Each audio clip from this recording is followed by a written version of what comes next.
జై శ్రీమన్నారాయణ. తులారాశి వారందరికీ కూడా మకర సంక్రాంతి శుభాకాంక్షలు. తులారాశి వారికి ఇప్పటివరకు పెళ్లి కాని వారు ఉన్నారా? ఇప్పటివరకు ఎదగలేకపోతున్నారా? ఏ జాబ్ చేస్తున్నా 3 రోజులే చేస్తున్నారా? ఏ పని చేసినా ముందుకు రావట్లేదా?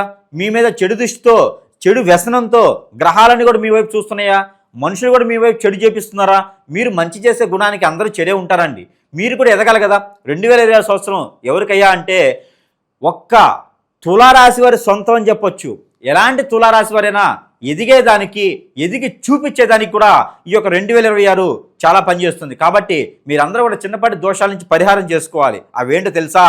మీకు ఈ మకర సంక్రాంతి, మకర కనుమ, మకర భోగి రోజున మీరు ఒక్క పరిహారం చేసినట్టయితే అష్టైశ్వర్య ప్రాప్తి కలుగుతుంది. అవేంటో తెలుసా అండి?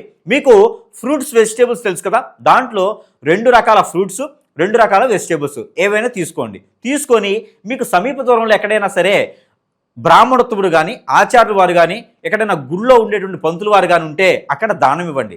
లేదు అంటే నవగ్రహాల మీద పెట్టేయండి. అప్పుడు మీకు అష్టైశ్వర్య ప్రాప్తి కలుగుతుంది. ఆ దేవుని యొక్క మీ ఇంటి దైవం, మీ కులదైవం, మీరు పూజించేటువంటి దేవుని యొక్క కృపా కటాక్షాలకు వీక్షించడం వలన మీకు అన్ని రకాల సదుపాయాలు, సానుకూల విషయాలు కూడా మీకు రబ్బిపడతాయి. అలానే మీకు ఇంకా ఏ పని చేస్తున్నా ముందుకు వెళ్ళలేకపోతున్నారా? ఖచ్చితంగా మీ సమీప దూరంలో ఎవరైనా గురువు ఉంటే సంప్రదిస్తే మీకు జరిగినటువంటి చెడు క్రియలు ఏమున్నాయో వాటిని తీసేసేదానికి, బాగా ముదిరిపోయి ఉంటే కనుక వాటిని సమకాలంలో మీకు వివరించేదానికైతే కనిపిస్తుంది. ఆ ప్రకారంగా మీరు ఆ పరిహారం చేసుకున్నట్టయితే మీకు అష్టైశ్వర్యం తొలదూగుతారు.